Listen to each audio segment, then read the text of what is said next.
연주쌤의 거꾸로 기술 과정 1 가정 양립편입니다. 자, 오늘의 학습 목표 보겠습니다. 오늘의 학습 목표 1 가정 양립의 의미와 그 중요성에 대해서 공부하게 될 거고요. 자, 1 가정 양립 과정에서 문제들이 나타나거든요. 그 문제들을 분석하고 해결할 수 있는 방안에 대해서 공부해 보도록 하겠습니다.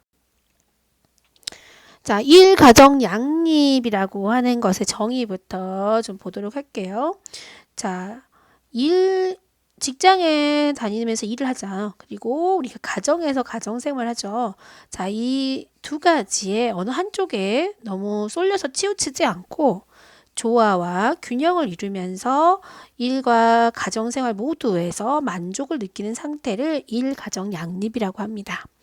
이걸 얘기하기 위해서 우리 좀 알아야 될 것 중에 하나가 1 가정 병행이라고 하는 것부터 좀 생각해 볼게요. 자, 양립은 조화를 이루는 거예요. 두 가지가. 병행이라고 하는 건 한꺼번에 두 가지 일을 하는 것을 얘기하죠. 한꺼번에 두 가지 일을 하는 것을 병행이라고 하는데, 왜 일가정 병행을 쌤이 얘기하냐면 우리 시대가 과거에는 그 집안의 남성만 직업 노동을 했고요. 여성은 가사 노동, 분리가 되어 있었다는 얘기죠. 역할에 있어서. 그래서 문제가 되지 않다가 이제 여성들도 이제 경제 활동, 사회 활동에 참여하기 시작을 했고요. 시작을 했고 지금은 누구나가 다 같이 하죠. 집안 경제적인 직업 노동이나 가사 노동을 같이 하고 있기 때문에 우리는 1 가정 병행 시대에 살고 있다고 얘기를 할 수가 있습니다. 그러니까 과거의 그런 역할이 고정관념에서 벗어나서 이제 남녀 모두에게 주어지는 어떤 것이죠. 어떤 생활이죠. 그래서 우리가 그 일에 있어서 또 가정에 있어서 균형 잡히고 만족스러운 삶을 살기 위해 어떤 노력을 해야 되냐. 그러면서 등장한 게 일과 가정 생활이 병행이 될 때 어떻게 그것을 균형 잡히고 조화를 이루면서 만족스러운 삶을 살 거냐라고 하면서 나온 개념이 1 가정 양립이라는 개념입니다. 구분하실 수 있어야 됩니다. 병행은 결국 두 가지를 한꺼번에 한다라는 데까지만 개념이 서는 거고요. 양립은 그거를 조화롭고 균형 있게 우리가 만족스러운 상태로 한다라는 걸 얘기합니다. 자, 그러면 왜 1 가정 양립이 중요하냐? 왜 이제 이게 언급이 되느냐? 이제 방금 선생님이 얘기했던 거와 관련이 있겠죠. 먼저 개인과 가족으로 보면은 그 개인의 삶의 질을 향상시킬 수 있고요. 또 건강하고 행복한 삶을 영위할 수 있다. 만약에 가정에서 가정이 행복해요. 화목하면 결국 밖에 나가서 직장 일을 할 때 그 능률이 향상된다는 거죠. 또는 거꾸로 가정에서 문제가 있거나 갈등이 있어요. 그럼 거기서 오는 피로도 때문에 안정감이나 이런 게 없기 때문에 실제로 직업 활동에 가가지고 내 직업을 활동하는데 피로를 호소하고 노동력이 생산적으로 이루어지지 못한다라는 단점이 생기는 거죠. 또 직장에서 일을 내가 내 자기 개발, 자아 실현을 위해서 일을 잘하고 소득을 얻어오기 때문에 가정생활을 유지할 수 있고요. 또 그 가정생활을 하면서도 나를 찾아갈 수 있는, 자아 실현할 수 있는 나의 만족, 이것도 같이 이루어지기 때문에 실제로 일에서 느끼는 성취감이나 자신의 만족 때문에 가정생활에서도 자신의 역할이나 이런 것들을 쉽게 할 수 있는 힘을 얻고 행복하게 유지할 수 있다라는 거죠. 결국은 두 개가 같이 균형 잡히게 이루어질 때 개인도 행복하고 가족도 행복할 수 있다, 이런 얘기예요. 자, 그 다음에 기업적인 측면에서 보면 당연히 그 일과 가정 양립을 잘하는 직원이 많을수록 만족도가 높기 때문에 실제로 생산성이 향상이 되겠죠. 그래서 기업에서도 이 일과 가정의 양립은 중요한 겁니다. 결국은 생산성이 향상되면 그 기업이 경제 성장을 하는데 기업이 발전하는 데 도움이 되니까요. 자, 그러면 기업이 그렇다는 것은 국가적인 부분에서도 이득이 되고 좋다는 얘기죠. 국가적으로는 우리 앞에서 배웠던 저출산 고령 사회 우리나라 심각한데 그때 저출산 고령 사회의 원인 중에 하나가 많은 사람들이 결혼과 출산을 기피하더라. 그 이유가 일과 가정의 양립이 어렵더라 이거죠. 그래서 만약에 일과 가정의 양립을 잘 이루어질 수 있다면 국가적인 측면에서 저출산 문제 해결할 수 있겠죠. 고령 사회 문제 해결할 수 있겠죠. 그러다 보면 그게 해결되면 국가의 경쟁력은 당연히 강화가 될 수 있다 이거죠. 결국은 개인부터 시작해서 우리 사회, 우리 국가의 발전을 이룰 수 있는 부분이기 때문에 일과 가정의 양립은 중요하다. 그래서 우리가 그거에 대해서 생각해 봐야 된다는 겁니다. 자, 우리 교과서에는 일, 가정, 양립에서 오는 문제라고 되어 있어요. 근데 쉽게 얘기하면 양립이라고 하는 거는 그걸 균형 잡히게 잘 이루어 놓은 거기 때문에 좀 긍정적인 의미여서 선생님은 병행해서 오는 문제라고 정의를 내렸어요. 네, 그러니까 일과 가정의 일을 같이 하다 보니 생길 수 있는 문제 이렇게 정의하는 게 좀 더 쉬울 것 같아서 이렇게 정의를 했고요. 먼저 첫 번째 문제는 역할 및 일정 갈등 문제가 생길 수 있어요. 이건 무슨 말이냐면 과거와 달리 이제 남녀 모두가 집안일, 직장에서 요구되는 역할 이런 것들이 있잖아요. 이게 동시에 일정이 겹쳐가지고 그러니까 예를 들어서 회사 일에서 직장 일에서 뭔가 중요한 이 시간에 중요한 걸 뭔가 해결해야 되는데 가정에서 내 역할에서 뭐 아이가 갑자기 아프다든지 뭐 사고가 났다든지 뭐 이런 것들이 같이 요구될 때가 있잖아요. 일정이 겹칠 수도 있고요. 역할을 동시에 요구받을 수가 있어요. 그러면 그때 오는 문제가 생기겠죠. 어떤 걸 선택해야 되냐 이거 문제죠. 그러니까 일과 가정에서 맡은 역할이 충돌해서 갈등을 겪는 경우가 있고요. 또는 일과 가정에 일정이 겹쳐가지고 갈등을 일으키는 경우가 생기죠. 자, 이런 문제가 있고요. 이게 제가 가장 많이 흔한 문제라고 볼 수가 있고요. 자, 그 다음에 가사노동 문제가 당연히 생기겠죠. 가사노동 분담이 이제 정확하게 평등하고 균형 잡히게 되어 있지 않다면 실제로 여성이 남성보다 더 가사 일을 많이 하다 보니 그래서 여성들이 이제 직업 생활에서 거기에 대한 피로도가 높아질 것이고 거기에서 문제가 생길 수가 있겠죠. 또는 남성이 더 많이 한다고 해도 당연히 남성도 직장 생활과 조화를 이루고 싶지만 거기에 쏠리는 피로도 때문에 직장 일에서 문제가 발생을 할 거고요. 거꾸로 직장 일을 너무 열심히 하다 보면 당연히 가사노동도 잘 이루어지지 않아 문제가 발생을 하겠죠. 자, 그래서 가사노동 문제가 있고요. 그 다음에 가족 돌봄 문제가 있어요. 다른 말로 말하면 자녀 출산이나 양육에 대한 문제가 생기겠죠. 이게 우리 사회의 저출산과 관련된 문제라고 볼 수 있는데 이제 일과 가사 노동을 동시에 하다 보니까 여러 가지 문제들이 생긴단 말이죠. 그러면 누군가 대신 우리 자녀를 돌봐줘야 되고 또 어떤 상황이 생기잖아요. 갑자기 야근을 한다거나 또 갑자기 집안에 아이가 문제가 생긴다거나 이럴 수 있단 말이죠. 그러면 직업을 포기하든지 출산을 포기할 수밖에 없는 상황이 되는 거예요. 자, 그래서 그런 문제와 관련돼서 문제가 하나 발생을 하고요.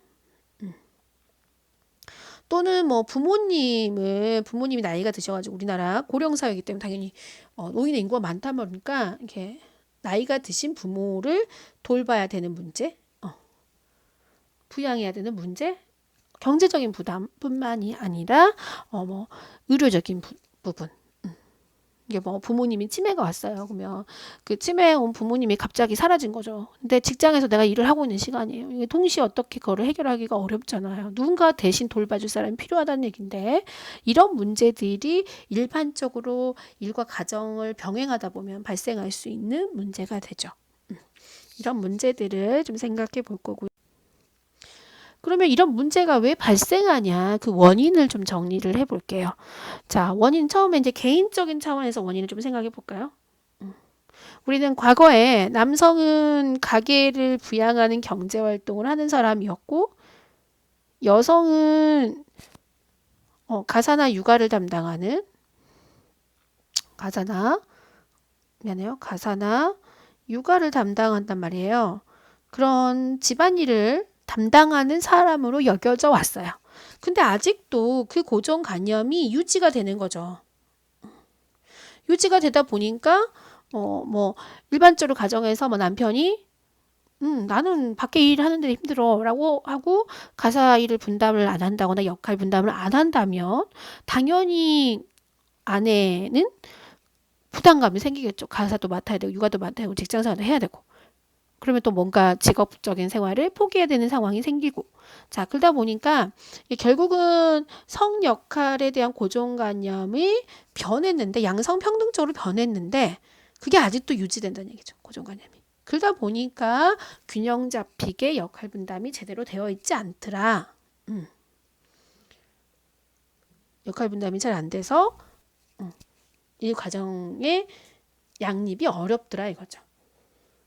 자, 그 다음에 가치관과 생활 양식의 차이가 있을 수 있어요. 말 그대로 방금 앞에 얘기했던 거랑 비슷한데 가족 구성원 중에 누군가가 아직 양성평등적인 사고가 안 된 사람이 있다고 해봅시다.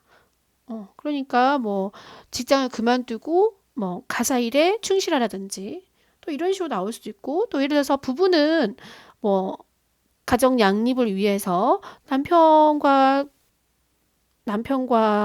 아내와 함께 집안일을 공평하게 나누는데 시부모님이나 부모님이 보실 때는 왜 가사 일에 남편이 참여하느냐 뭐 이렇게 생각할 수도 있겠죠. 자, 그러다 보니까 거기서 충돌이나 생활 양식에 있어서 갈등이 발생할 수 있다는 거죠. 그러니까 가족 구성원 간의 생각의 차이가 있음에 있어서 병행을 할 때 문제가 발생하더라. 그래서 가정 일과 가정생활이 사회 문화적으로도 문제가 있을 수 있죠. 원인이 될 수가 있는 거. 가장 큰 문제로 이제 우리나라에서 꼽는 것은 우리나라가 OECD 국가 중에서 1위입니다. 네. 근로하는 시간이 연평균 시간이 가장 긴 나라입니다. 그러니까 일을 좀 많이 한다는 얘기죠.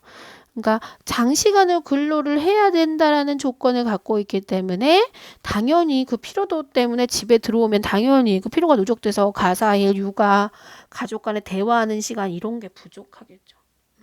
그래서 장시간 근로 환경이 결국 가정을 양립하기 어렵게 만들더라.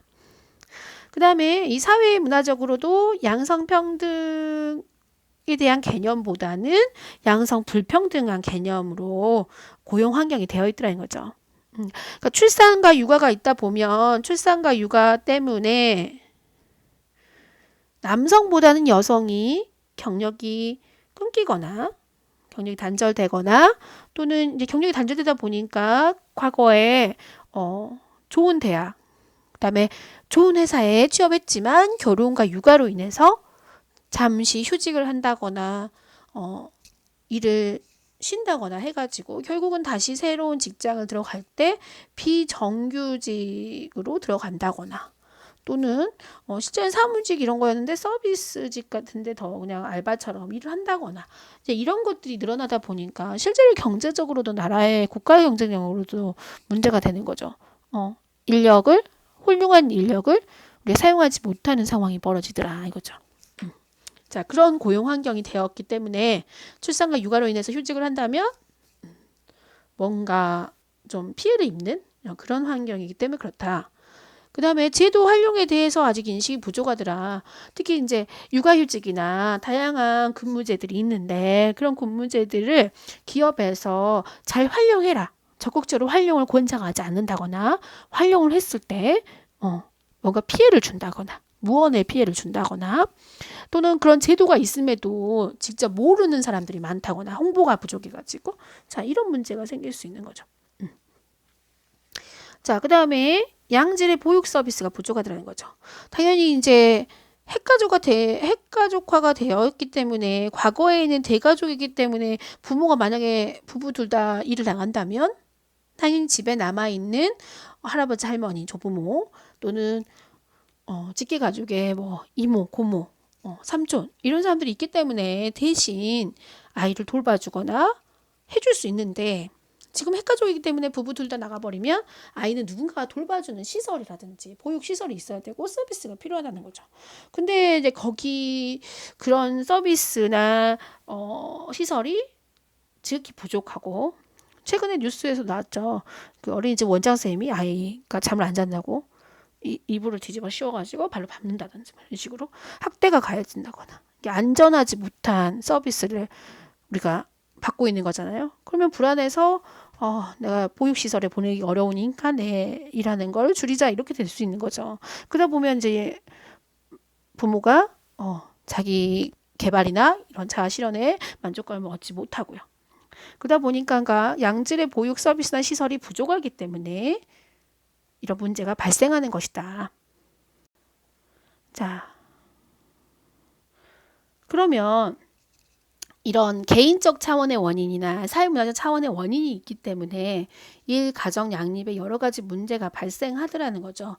그러면 이제 우리가 그 문제를 해결하기 위해서 어떤 노력을 할 수 있느냐예요. 먼저 개인이나 가족이 해야 할 노력들 좀 볼게요. 아까 얘기한 대로 성 역할 고정관념이나 가치관의 차이 때문에 그렇다라고 했기 때문에 양성평등한 가치관, 남성의 일, 여성의 일을 구분짓지 않고 가족 구성원 모두가 자신의 역할에 맞게 분담을 한다든지 이 밑에 나오죠. 가족 구성원 모두가 자기의 역할 분담을 받는 등의 가치관의 변화를 가져와야 되고요. 그런 가치관의 변화는 결국 대화나 협의를 통해서 이루어져야 되고 그런 서로 이해하고 지지하고 지원하는 분위기가 돼야 한다는 얘기죠. 가족에서. 그 다음에 일의 우선순위를 잘 정해가지고 효율적인 처리를 해야 되는 거예요. 그러니까 일의 중요도, 긴급도 이런 것들을 통해서 우선순위를 잘 정해놓고 중요하지 않는 일 때문에 시간을 낭비한다거나 긴급한 일에 막 이끌려 가가지고 중요한 일을 하지 못하는 그런 실수들이 적어질 수 있도록 노력해야 한다는 겁니다. 자, 그러면 사회나 기업이 할 수 있는 노력은 어떤 게 있을까요? 아까 얘기한 대로 기업 내 양성평등한 문화가 조성이 돼야 될 것 같고요. 가족 친화적인 직장 문화가 조성이 돼야 되죠.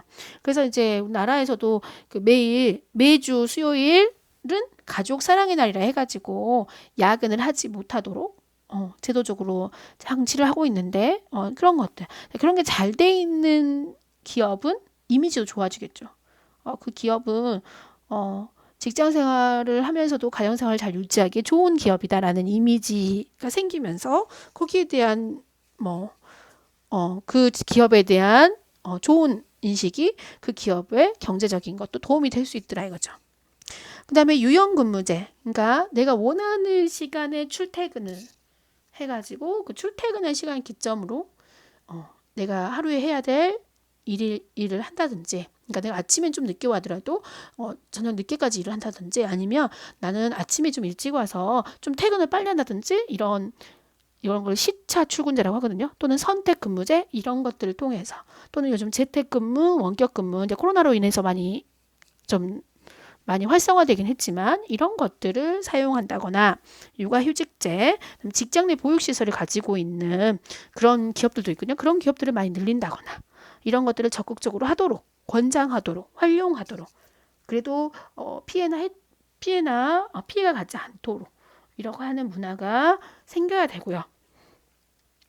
자, 그다음에 지역사회 자체가 자녀를 출산해도 양육할 때 안전하고 쉽고 안전하고 그런 것들이 될 수 있는 문화가 만들어져야겠죠. 그래서 이제 광주시에서도 우리 광주광역시에서도 그런 문화를 만들기 위해서 많이 노력들을 하고 있죠. 그래서 아이 돌보미 서비스 이런 것들을 많이 제공하고 있습니다. 자, 그러면 국가에서 정부에서는 어떤 노력을 좀 해주면 좋겠냐 이거죠. 자, 자녀 양육이나 교육의 부담을 좀 덜어줄 수 있게 경제적 부담 또 보육시설과 서비스에 있어서 안전하고 건강하고 이런 서비스나 시설을 많이 만들어줘야 된다는 거죠. 그다음에 그런 제도들을 보장해줘야 되고요. 그다음에 다양한 가족 친화 정책을 많이 만들어가지고 기업들한테 적극적으로 동참할 때 그 기업에게 혜택을 준다든지 뭐 세금 혜택을 준다든지 이런 제도들을 활성화할 수 있도록 지원해줘 나라 국가적으로 지원을 해주는 것이 일과 가정의 양립을 이룰 수 있는 좋은 해결 방법이 될 것이다 라고 할 수가 있죠. 네, 이런 것들이 잘 이루어질 때 일과 가정이 이루어질 수 있습니다. 자, 이게 이제 가정 수업에 있어서 2021년 마지막 영상이 될 거고요. 이제 가정 수업과 관련된 것은 2022년에 이어질 예정이고요. 새로운 내용으로. 자, 마지막 2021년 마지막 가정 수업 영상이었기 때문에 잘 정리해서 수업 시간에 활동해 보도록 하겠습니다.